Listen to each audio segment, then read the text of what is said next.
আমাদের সাথে অনলাইনে এমন একজন অতিথি আমরা যুক্ত করছি যিনি বাংলাদেশের পতাকার প্রতিনিধিত্ব করছেন সুদূর চীনে গণিত অলিম্পিয়াডে অংশ নিচ্ছে বাংলাদেশের যে দল তার প্রতিনিধিত্ব করছেন অলিম্পিয়াডের একাডেমিক সমন্বয় অপূর্ব কুমার তিনি আমাদের সাথে যুক্ত হচ্ছেন।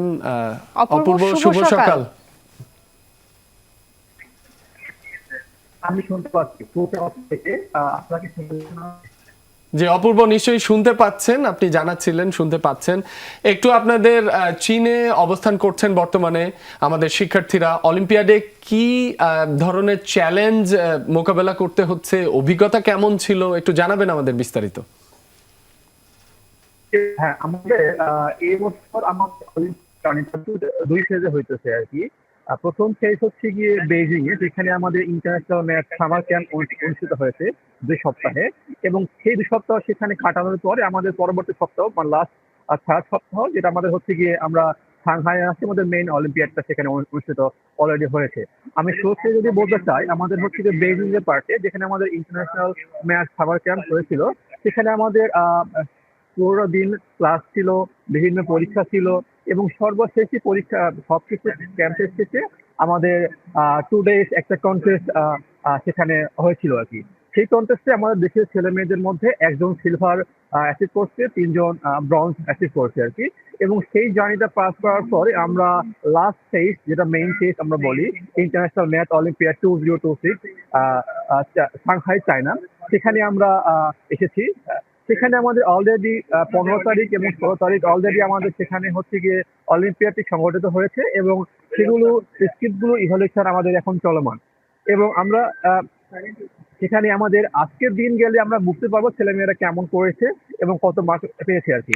এবং আমাদের সে সকল মার্কের উপর ইভ্যালুয়েট করে সকল কিছু গ্রেডিং কনসিডার করে এবং সকল দেশের পয়েন্ট ইভ্যালুয়েশন করার পরে একটা কাট মার্কে আছে কত মার্কের জন্য কে কোন মেডেল পাবে। বিভিন্ন কাট মার্কের জন্য বিভিন্ন মেডেল পাওয়া যায়, কেউ অনারেবল মেনশন পাবে, কেউ ব্রোঞ্জ পাবে, কেউ সিলভার পাবে, কেউ গোল্ড পাবে। এটা ডিপেন্ড করতেছে পুরো সবগুলো দেশের মার্ক কতটুকু কেমন আসছে, কোন রেঞ্জে আসছে সেগুলোর উপর আর কি। তো আমাদের কোঅর্ডিনেশন চলমান, এবং কোঅর্ডিনেশন প্রসেসটা হচ্ছে কি খুবই একটা কুশাল পার্ট। সেখানে হচ্ছে গিয়ে ম্যাথ অলিম্পিয়াড কমিটি থেকে তারা একটা মার্ক ইনপুট দেয়, আমরা আমাদের দিক থেকে একটা মার্ক ইনপুট দেই। যদি মার্ক মিলে যায় তাহলে সেটা সেখানে ডান। যদি কোনো মার্ক তাদের সাথে আমাদের মার্কস এক্সপেক্টেড মার্ক যদি না মিলে, তখন আমরা যেটা করি সেটা হচ্ছে তাদের সাথে ডিসকাশন করি, আপিল করি, তারপরে কেন মার্কস কম আসছে তাদের রিজন, আমাদের কেন মার্কস বেশি পাই তার রিজন উপস্থাপন করে আমরা একটা নিউট্রাল পজিশনে আসি। এবং সকল কিছু প্রসেস আজকের দিনে শেষ হবে। শেষ হওয়ার পরে ম্যাথ অলিম্পিয়াড কমিটি কালকের দিনের মধ্যে কাট মার্ক ডিসিশন নেবে বিভিন্ন ডিসিশনের মাধ্যমে। তারপরে 20 তারিখে গিয়ে আমাদের ম্যাথ অলিম্পিয়াডের পুরো যে আমাদের খুবই কাঙ্ক্ষিত মুহূর্ত, কাঙ্ক্ষিত সময়, প্রাইজ গিভিং সেরেমনি, সেটা অনুষ্ঠিত হবে 20 তারিখে গিয়ে আর কি। তো একটু জানতে চাচ্ছি, যেহেতু ফলাফল প্রায় কাছাকাছি চলে আসছে, এই মুহূর্তে হচ্ছে খাতা মূল্যায়ন চলছে, তো আপনাদের মনে এই মুহূর্তে কেমন অবস্থা আছে বা আপনাদের আত্মবিশ্বাসটা কেমন ফলাফল নিয়ে?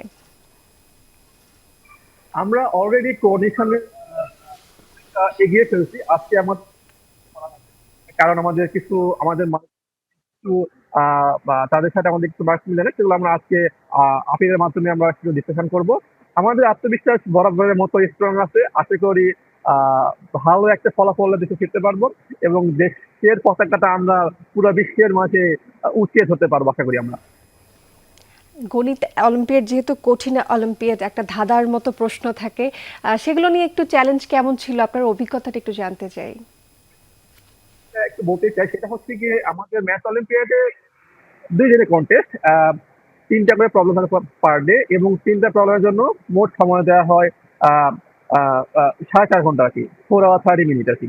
তো অনেকটাই সময় লাগবে আসলে সব বলতে গেলে আর কি। এবং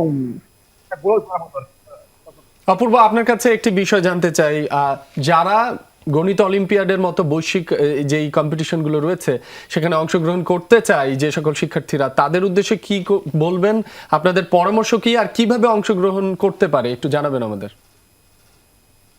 আমাদের যেটা হয়, আমাদের দেশ থেকে আমরা বিভিন্ন প্রসেসের মাধ্যমে বাছাই করি 6 জনকে। আমাদের যারা ম্যাথ ইন্টারেস্ট, যারা আসলে ইন্টারন্যাশনাল লেভেলে ম্যাথে পার্টিসিপেট করতে চায়, তাদেরকে আমি একটা জিনিস সাজেস্ট করবো, ম্যাথ নিয়ে চর্চা করতে, এবং অবশ্যই বাংলাদেশ ম্যাথ অলিম্পিয়াডের ফেসবুক পেজ এবং ওয়েবসাইটে চোখ রাখতে, কখন আমাদের প্রিলিমিনারি রাউন্ড শুরু হয়, কখন রেজিস্ট্রেশন শুরু হয়, কখন প্রিলিমিনারি রাউন্ড হয়, কখন রিজনাল রাউন্ড হয়, কখন ন্যাশনাল রাউন্ড হয়, এগুলা খোঁজ রাখতে হবে এবং সময় মতো রেজিস্ট্রেশন করে বিভিন্ন প্রসেসের মাধ্যমে সামনে আগাইতে হবে আর কি।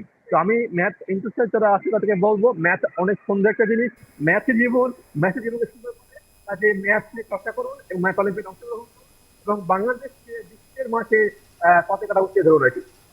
অপূর্ব, গণিত নিয়ে তো সবার মধ্যে একটা ভীতি কাজ করে, একটা ভয় কাজ করে যে গণিতটা আসলে কঠিন একটা বিষয়। তো সেই ক্ষেত্রে আপনারা বাংলাদেশে প্রতিনিধিত্ব করছেন, আপনার কাছ থেকে একটু জানতে চাই, এই যে গণিতের প্রতি যে একটা ভয় ভীতি, এটা এড়িয়ে চলবার জন্য বা এটা কাটিয়ে উঠবার জন্য আমাদের ছাত্রছাত্রীকে আপনি কি ধরনের পরামর্শ দেবেন? আচ্ছা, আমি সহজ করে বলতে চাই, আসলে গণিত ভয় আসলে ভয় না, আমাদের ছোট থেকে আমাদের মাথায় একটা ঢুকানো হয়ে যায় বা অনেক পারিভাষিক ভাবে মনে হয় যে ম্যাথ অনেক কঠিন। আসলে সত্য কথা বলতে ম্যাথ আসলে কঠিন না, ম্যাথ একটা আনন্দের বিষয়, আনন্দের সাবজেক্ট। সেগুলো আসলে জানতে গেলে আমাদের আসলে একটু ম্যাথ নিয়ে যেগুলো চর্চা করতে হবে এবং অবশ্যই অবশ্যই সবসময় মোটিভেটেড থাকতে হবে। ম্যাথ হচ্ছে এমন একটা পার্ট, ভয় পাইলে সে পিছনে পড়বে, ভয় না পাইলে সে এগিয়ে যাবে। বিষয় হচ্ছে এরকম। তো বুকে সাহস নিয়ে ম্যাথের বেসিক ফাউন্ডেশন যেগুলো আছে সেগুলো চর্চার মাধ্যমে আস্তে আস্তে আস্তে আস্তে গ্রো আপ করতে হবে আর কি। অপূর্ব, আপনাকে অনেক ধন্যবাদ আমাদের সময় দেওয়ার জন্য। আপনাদের জন্য শুভকামনা, আপনারা বাংলাদেশের পতাকা আরো ওপরে নিয়ে যান, আপনাদের যে দক্ষতা রয়েছে গণিতের তার মাধ্যমে। অনেক শুভকামনা আপনাদের জন্য। শুভকামনা থাকছে অপূর্ব।